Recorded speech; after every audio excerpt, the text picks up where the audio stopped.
Estávamos houve uma altura nos anos 80, foi uma altura, as pessoas lembram-se pouco, mas principalmente não só nos subúrbios, mas nos subúrbios notava-se muito, havia muita gente que se entregou à droga, ao cavalo.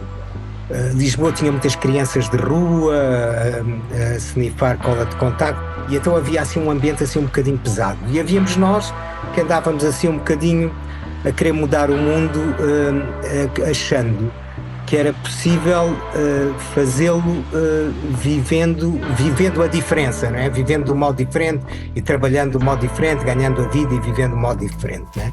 Olá, eu sou a Joana Lassan e este é o 4º episódio da 2ª temporada de Palmeiras, um Palácio em Revolução.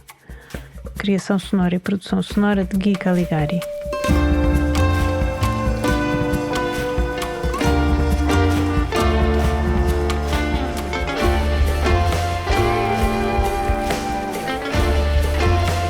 Palmeiras, um palácio em revolução.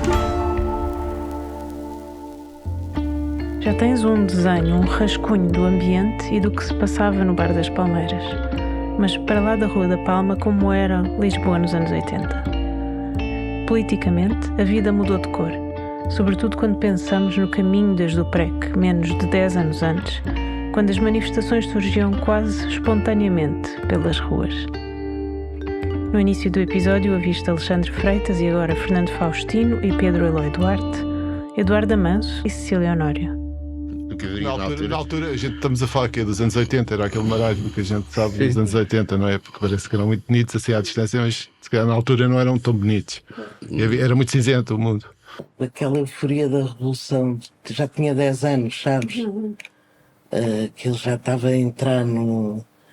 O país já estava a ficar triste, estávamos em pleno cavaquismo e de facto as pessoas já se juntavam menos, sabes? Sim.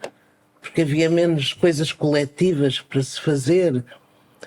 E eu, como nunca fui mesmo militante, também não ia a reuniões, não. E então a malta também dispersou-se um bocado nessa época e o país estava a ficar de facto muito cinzentão já, foi mesmo assim uma diferença. E eu acho que, e eu digo que eu tenho assim mesmo a sorte de ter apanhado ali. Eu acho que foi o limite da idade, sabes? O 25 de Abril, nós somos do mesmo ano, tínhamos 16. Então é assim, se calhar aos 12, 13, 14 não teria tido tanta consciência. E se calhar aos 20 e tal também já é diferente, sabes? Eu acho que é mesmo aquela idade de charneira que já pude aproveitar. A sede era uma espécie de porto seguro no pântano do cavaquismo. Eu não sei se as pessoas têm noção da dureza dos tempos, da falta de esperança, da agonia, da revolta, da indignação e de quão difícil era fazer qualquer resistência. E ali era possível. Nós encontrávamos, nós fazíamos a festa e a política ao mesmo tempo. E acho que esta foi uma das grandes diferenças naqueles finais de 80, inícios de 90, era uma enorme diferença, porque era o princípio da esperança. Não inventámos este princípio da política e da festa em simultâneo, mas acho que conseguimos vivê-lo como mais ninguém viveu. É isto que eu sinto ainda hoje quando penso naquele espaço e quando nós, como sabes, temos sempre a saudade de um espaço que de alguma forma não voltamos a ter. Eu confessei no primeiro episódio desta temporada que isto foi um longo processo. E estas entrevistas começaram a ser feitas em 2023. Quase 3 anos depois, quando estou a acabar a edição, estou certa que algumas destas pessoas teriam respondido de forma diferente, ou pelo menos referido à situação política atual. Mas seguimos viagem com a Teresa Milheiro, Carlos Antunes e Sandra Batista. Diz-me uma coisa, qual era o ambiente político em Lisboa nos anos 80 e como é que era a noite em Lisboa? O ambiente político, eu como era anarquista, os anarquistas estavam-se um bocado nas tintas Queriam era abrir caminho. Basicamente, tínhamos uma consciência política em termos de sermos anarquistas, porque, pá, basicamente, eu comecei tipo, a sair no princípio em 83, 84. Pronto, porque as pessoas com quem eu me dava, muitas delas até eram mais velhas do que eu, não é? Portanto, eu apanho aquela fase passado o quê? 10 anos depois do 25 de Abril. Obviamente, até por este comentário que eu fiz anterior, a mentalidade, como se pode calcular, era bastante fechada, não é? E portanto, foi um bocado de abrir caminho, basicamente. Havia o bairro Alto, não tem absolutamente nada a ver hoje com o que era.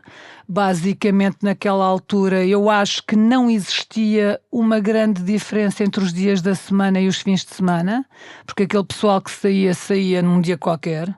Também ao fim de semana tudo bem, aqueles que trabalhavam, não é? Mas também havia muita gente que não trabalhava, também muitos de nós éramos putos e adolescentes e não sei o quê. Era assim, era muito... Hoje está um bocadinho disseminada. Na altura estava muito centralizada em 2 ou 3 sítios. A noite, principalmente e fundamentalmente, estava situada no bairro Alto. E na altura não havia telefones, não havia internet, portanto há que dizer e referir, porque hoje em dia é tudo tão... está tudo à mão, não é? Na altura nós não tínhamos rigorosamente nada. Era a palavra, era a confiança no outro. E os pontos de encontro eram sempre os mesmos, mais ou menos. Encontrávamos no Gingão, depois íamos ao Pontapé, depois íamos aos Pastorinhos, e portanto sabíamos que havia ali um circuito no bairro Alto. Portanto, eu ia sozinha, andava sozinha à noite no bairro Alto, e sabia que ia encontrar uma multidão. E estávamos sempre acompanhados. Talvez por terem começado a frequentar o bairro Alto numa altura um pouco anterior à Sandra, outras pessoas fizeram uma descrição um pouco menos poética. Começa a Teresa Milheiro e depois, intercalados com ela, com exemplos dos lugares onde iam, o Fernando Faustino e Pedro Eloy Duarte e Luís Varatojo. Eu quando comecei a parar no bairro Alto, basicamente era Potedo, Chulos e depois era assim o pessoal assim mais maluco e não sei o quê. Pois. Aquele ambiente do pessoal assim mais certinho, todos mais betinhos e não sei o que hoje em dia vão, não iam para ali. Os Pastorinhos, a Carina. Sim, havia uns quantos que o pessoal ia. O Gingão, a sala de jogos, o jukebox, pronto, e ficávamos ali mais por baixo. E, em termos de bairro Alto, era isso. Não, eu havia, e até posso dizer que existia, tipo, por exemplo, a nível de tascas de pessoal com quem eu me dava, porque obviamente que havia esta coisa política e depois também havia o pessoal mais ligado às artes, ligado ao teatro, e é engraçado que, por exemplo, havia o estádio, não é? Que era onde parava mais o pessoal ligado ao teatro e depois o Gingão era mais pancalhada mesmo, pronto. O Gingão, sendo pancalhada mesmo, até teve direito a uma música dos Pesticida e era um ponto de encontro de bandas. Luís Varatojo. Censurado, chute, Espartal, Sétima Legião, toda a gente passava por ali. E por isso ali era mais ou menos o centro dos acontecimentos. Ele também promovia o que acontecia nos outros locais. Mas algumas pessoas lembraram-se que a sua clientela não eram só punks e músicos. Sendo que no Gingão havia uma mistura entre punks e havia também skinheads que lá paravam. O Gingão é onde se juntavam, alguns skinheads juntavam-se no Gingão. E assim, de vez em quando, lembro-me de ter espreitado uma vez, andavam umas cadeiras a voar e não sei o quê, aquilo era assim um bocado duro. Mas obviamente que havia pessoal que tinha medo de ir ao Gingão. Pronto. Eu ainda me lembro de haver um porteiro, que eu não me lembro como é que o gajo se chamava, que tinha uma fusga. Basicamente o gajo estava à porta e tinha uma pistola. E de vez em quando havia pancadaria à séria. Eu lembro-me de cenas de pancadaria com garrafas, com cintos, com... Aquilo às vezes era complicado. E o próprio dono do Gingão tinha sempre ferros atrás do balcão. E eu lembro-me do gajo distribuir ferros para andarmos à pancada. porque de vez em quando era pancadaria mesmo a sério dentro do próprio Gingão, daquilo ficar tudo virado, pá, e às vezes era perigoso. Ouviste a Teresa Milheiro intercalada com a Ana Alexandrino. Mas lá está, já passaram 30 anos e as memórias das pessoas não são iguais.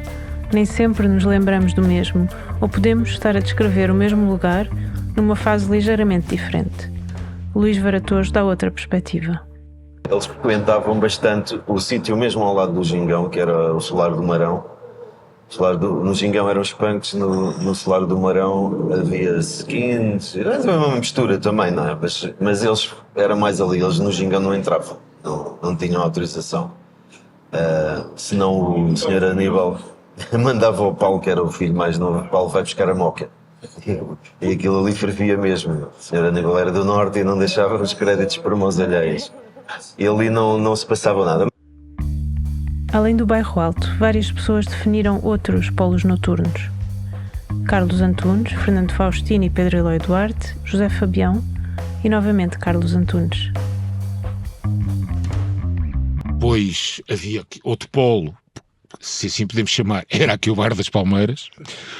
Um terceiro polo seria definitivamente 2 ou 3 bares do Castré, que era o Tóquio, o Jamaica e o Shangri-La. E toda a noite lisboeta dos anos 80 girava à volta destes 3 polos. Isso. E mais para a frente surgiu um quarto polo, que era um bar que era ali na 24 de Julho, que era o... não me recordo o nome do bar. O Bar Oceano? Sim, o Bar Oceano. Havia o Bar Oceano, que era uma coisa, um buraco ali na 24 de Julho, uma coisa de faca na liga absolutamente intratável. Que era um bar que tinha tradicionalmente muito skinhead lá dentro. Muito skinhead. E a malta ia lá. Convidavam-nos e a gente ia. E eu sempre achava assim, é desta vez que a gente vai levar um cancelo do caraças. Nunca aconteceu.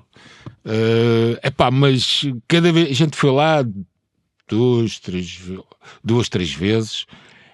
E isso por acaso nunca aconteceu, mas aquilo andava sempre ali no limite. Uma tensão. Porque eles sabiam o que é que nós éramos, o que é que nós defendíamos, quem eram os nossos amigos. Era sempre assim um momento de tensão muito grande. Mas depois, claro, não estavam só seguintes. Depois o João Ribas estava lá muitas vezes. Aliás, foi aí que eu conheci o baterista de Censurados, o Palitos. Pus há uns minutos atrás a primeira referência aos skins no Gingão para ver como é que te sentias a ouvir isto. Porque a naturalidade e a frequência com a qual as pessoas com quem falei referem a presença de skins e de cenas de porrada com skins na noite, sobretudo de Lisboa, mas também de outras cidades, foi uma das coisas que mais me surpreendeu quando comecei estas conversas e quando comecei também a ler sobre esta altura. O Totrips já tinha falado disso no episódio anterior e falaremos noutro episódio sobre os skinheads e as suas formas de organização, mas sobre estes cruzamentos na noite, o João Carlos Louçã, na altura da juventude do PSR, foi muito claro. Eles utilizavam também a música como forma de recrutamento, de consolidação das suas organizações políticas e, portanto, e às vezes a música era, eu não digo, enfim, era a mesma, é um bocado exagero, porque não era. Havia bandas de skinheads e bandas anti-skinheads, obviamente, mas havia ali zonas cinzentas. E dependendo da banda, ou estávamos nós ou estavam os skinheads no mesmo espaço. E às vezes cruzávamos, evidentemente, e não era agradável. E o Bar Oceano, a que o Carlos Antunes se referia, era um dos lugares onde havia esses cruzamentos. Eu lembro-me de uma vez que tive que fugir do Bar Oceano, estava com o Zé da Messa, e tivemos que fugir porque nos enganámos na noite, porque estávamos lá a beber umas cervejas e percebemos que estávamos no meio dos skinheads e eles reconheceram-nos, provavelmente muito mais o Zé do que a mim, reconheceram-nos como as pessoas das Palmeiras e tivemos que fugir sobre uma chuva de pedras. O João Grosso já tinha sido agredido também. O Zé da Messa era o José Carvalho. e a sua história é a razão pela qual eu quis fazer este podcast. Estou quase a chegar até ele, mas ainda estou a tentar fazer esse retrato da época. E isto é importante. O Bar Oceano ficava entre o Cais de Sodré e Santos. Um dos seus sócios era o ator e encenador João Grosso, que a 20 de maio de 1989, à porta do bar, foi defender um jovem que estava a ser atacado por skins, que se viraram contra ele em grupo e acabou por ser o João Grosso atacado e ficou gravemente ferido. A presença de skins era, portanto, clara nos poucos lugares de música ao vivo. Lá está, noutro episódio vou falar mais profundamente sobre isto. Mas agora vais arejar com um curto intervalo com o Luís Morgadinho. E como é que começaste a tocar música? Eu não sou músico, eu sou um desastre na música. Apareci na música porque tinha necessidade de vociferar uma série de coisas que me iam na alma. Okay. Mas o que aconteceu comigo, ligar-me, se eu estava com as bandas bancos em Coimbra, houve uma ou duas vezes que entrei em cima de um palco para vociferar uns poemas. Foi com uma banda que nós chamámos aquilo de Divisão, que nunca tínhamos ensaiado, e fizemos a primeira parte de uma outra banda que também não ensaiavam, que eram os Puta de Alma e Coração. O nome é lindíssimo. E aquilo é um dos concertos, quando foi a primeira vez que fomos a esse palco no Liceu José Falcão, é um dos concertos memoráveis de 80 de Coimbra, porque quem passou naquilo lembra-se, porque não havia gel, não havia uma série de coisas para espetar o cabelo, então era o sabão e guache. Então eu lembro-me de estar em cima do palco e olho para os meus amigos que estavam à frente do palco a mandarem bocas, todos eles a escorrerem suor, mas o guache todo a escorrer também. Aquilo filmado e gravado na altura. Quando organizamos a cena do Sousa Bastos, portanto eu resolvi que havia de fazer as luzes e a parte de cenários de toda daquilo, mas sou eu que recebo os Bastardos de Cardeal de Viseu. Não sei o que é que lhes disse, que o baixista disse: daqui a 15 dias tocamos no Agitar em Aveiro, que era um dos primeiros festivais, e quero-te lá como vocalista. Na altura não havia internet, não havia nada, então eu recebi uma cassete muito mal gravada em casa, daqueles gravadores de digital. E fui parar ao Agitar-te, em que, quando eu me apresento no portão para entrar do festival a dizer que era vocalista dos Bastardos de Cardeal, já tinham entrado 20 vocalistas dos Bastardos de Cardeal e eu tive que saltar um muro, esfarrapei-me todo para conseguir entrar lá dentro. Acho que aquilo era um coro, portanto, a banda era um coro em que ninguém sabia cantar, mas sabíamos todos barrar e dizer umas coisas. O que é certo é que depois andei na estrada com eles há 5 anos. Eles estão de regresso, já gravaram agora um álbum, vão gravar um segundo.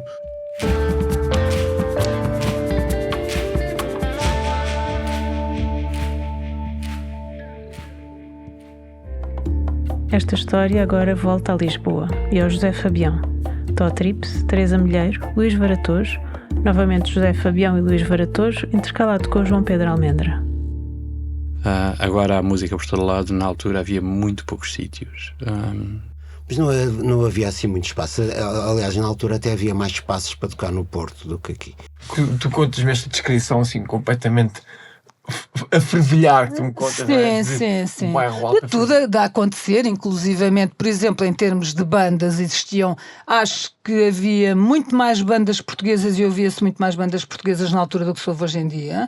E o aparecimento desses sítios todos teve só a ver com esse facto de andarem muitas bandas e de haver esse movimento todo e como havia bandas, havia assunto para abrirem esses sítios e uma coisa puxa a outra. Víamos sítios sem condições nenhumas, mas pronto, era mais um espaço para tocar. Na altura conseguia-se fazer 5, 6 concertos em Lisboa, uma tour sem sair de Lisboa, basicamente. Sítios que levavam 200, 100 pessoas. Mas promovia esses concertos no Gingão, sempre cartazes no Gingão. Lá não se fazia concerto, era só mesmo numa tasca. E depois havia espaços que episodicamente realizavam qualquer coisa com condições precárias e marginais. Eu lembro-me, por exemplo, da sede da Associação de Rugby de Direito, que era ali na Rua do Salitre, e que eles abriram um bar que chamaram Usina Fábrica. E o espaço era isto que os criados. E eventualmente, depois, se fossem engraçados, ficava. Lembro que nós abrimos um espaço que era a Usina e ficou durante anos. E então eu lembro perfeitamente, nós chegámos a ir lá tocar, tivemos que ajudar a fazer um palco, porque aquilo não tinha, histórias mirabolantes. Fizemos o palco, fizemos tudo, montámos o palco, quem tinha essas merdas em casa, os projetos, nos papéis, sério. E a gente tinha o palco, chegou lá o small, não, tem que ter os travamentos e coisas, senão o palco cai, não sei o quê, as medidas, as madeiras, fomos a uma serração, lá o velhote, isto é a melhor madeira, montámos o palco, não fica lá, mano. É sério, mano. Aí era um bocado assim, era tipo, faz tudo. E basicamente fizemos tudo, fizemos o palco, fizemos a promoção, distribuímos, cobrámos bilhetes à porta e tocámos. Só não limparam no do final. it yourself, a sério, exato. Limpar acho que já não limpamos. Nos anos 80 havia um lugar que era especial para os músicos, longe do Bairro Alto e do Cais do Sodré. Fernando Faustino e Pedro Eloy Duarte, José Fabião, João Pedro Almendra e João Moraes. O Rock and Devil foi sempre Foi onde a gente começou também a tocar. Com melhores condições. E... Para a malta dos anos 80, tocar no Rock Rendezvous era uma medalha. Porque quem quisesse ser alguma coisa na música tinha que tocar no Rock Rendezvous. Se não tocasse no Rock Rendezvous era músico de banda de baile ou coisa que valha. Que nós chamávamos na altura as bandas de covers eram grupos de baile. E portanto era assim, era uma certa minoridade. A gente só ascendia, só tinha o rito de passagem que era pelo Rock Rendezvous. No Rock Rendezvous às vezes faziam lá umas plataformas que era Rocky Box. E pronto, e a gente às vezes dava uns concertos que era tipo os concertos. Eram os gajos a combater e depois a cada 3 combates, sério? Pesticidas, chutos. Foram vários fins de semana na Rádio Macau e várias bandas. Montaram mesmo um ringue dentro do Rock Rendezvous, andaram lá a batatada. Lá o pessoal, lá, um dos seguranças do rock era o Arturo, sempre pescoço. Mas lá também há batatada. É que ainda por cima o Rock Rendezvous, quando fechou, o prédio foi deitado abaixo. Ficou o prédio de um lado, o prédio do outro, ficou um espaço vazio onde era o Rock Rendezvous, ou seja, não dava para passar lá e olhar para os restos daquilo, não há nada. Há um espaço vazio. O Luís Varatojo disse antes que às tantas se tornou possível fazer pequenas turnês sem sair de Lisboa. Mas quando saíam de Lisboa, às vezes havia surpresas. Teresa Milheiro. E era muito engraçado porque nós íamos atrás das bandas, tipo, os gajos iam tocar não sei onde, o pessoal ia todo atrás para ver. E aconteciam sempre coisas assim completamente fora, não é? Pronto, desde ir para festarolas de aldeia, em que os gajos tinham feito uma festa e tinham contratado umas bandas aqui de Lisboa que não sabiam quem era e que depois ficavam assustadíssimos com o público, tipo do género levar as criancinhas para casa. Portanto, era um bocado assim. Engraçado. Era divertido. Era outra coisa, porque eu acho que para já vivia-se numa altura em que realmente queríamos experimentar tudo e tu sentias que isso era possível. Pois. Sentias que isso era possível poder experimentar tudo e hoje em dia é exatamente o oposto. Os jovens não sentem isso. Estou a falar, eu hoje em dia dou graças que nos anos 80 ninguém tinha telefones, nem máquinas, nem nada, porque senão tinha sido complicado, não é? Porque as cenas que o pessoal fazia e as maluqueiras e não sei o quê. Hoje em dia, se eles fizessem a mesma coisa, estavam tramados porque outro dia ia aparecer aquela porcaria toda nos telemóveis ou não sei o quê, que é chato, quer dizer, como é óbvio. Essa falta de privacidade acho um horror. Eu concordo. E este episódio está quase a terminar. Mas voltando à noite de Lisboa nessa época, havia uma outra porta incontornável e muitas vezes mesmo intransponível. Alexandre Freitas, Luís Varatojo e Teresa Milheiro, intercalados. Havia um outro sítio que também na altura era uma referência cultural, que era o Frágil, só que o Frágil tinha um filtro. Uma vez tentámos ir ao Frágil, não nos deixaram entrar, então lá fomos, não devíamos estar vestidos de rigor. Eu não entrava no Frágil porque normalmente os punks não nos deixavam entrar. Os punks não podiam entrar. O Frágil só deixava entrar, a Margarida só deixava entrar determinado tipo de pessoas. Percebemos logo que havia ali uma separação por causa da forma de vestir, e se calhar não tínhamos dinheiro para pagar as bebidas do Frágil. Acho que só uma vez é que consegui entrar porque vinha muito bem acompanhado. Eu só entrava se fosse acompanhada por alguém assim mais conhecido. Tipo, se fosse com um dos chutos, aí deixavam-me entrar, porque era pronto, mas era um bocado assim que funcionava, não é? Era super elitista. Eu por acaso disse logo, isto vai dar merda, isto vai dar merda, isto vai dar merda. Este é o Edgar Feldman, mas isso vai ser depois. Este foi o 4º episódio da 2ª temporada de Palmeiras, um palácio em revolução.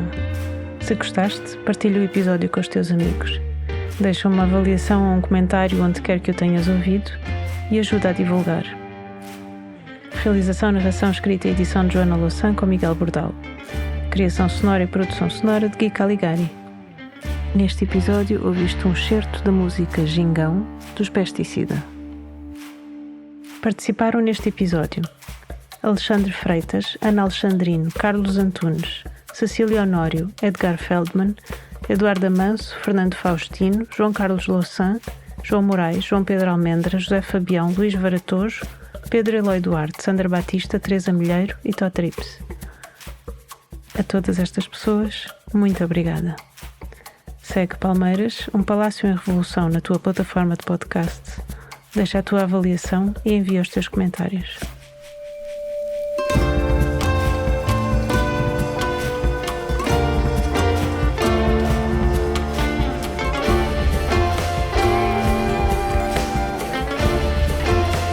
Palmeiras, um palácio em revolução. Esse podcast é uma produção da Muxirão Edições, que transporta vozes para comunicar a tua e a nossa história. Dá o like na sua plataforma de podcast preferida, acesse as nossas redes e o nosso site. Produção Muxirão Edições, com X.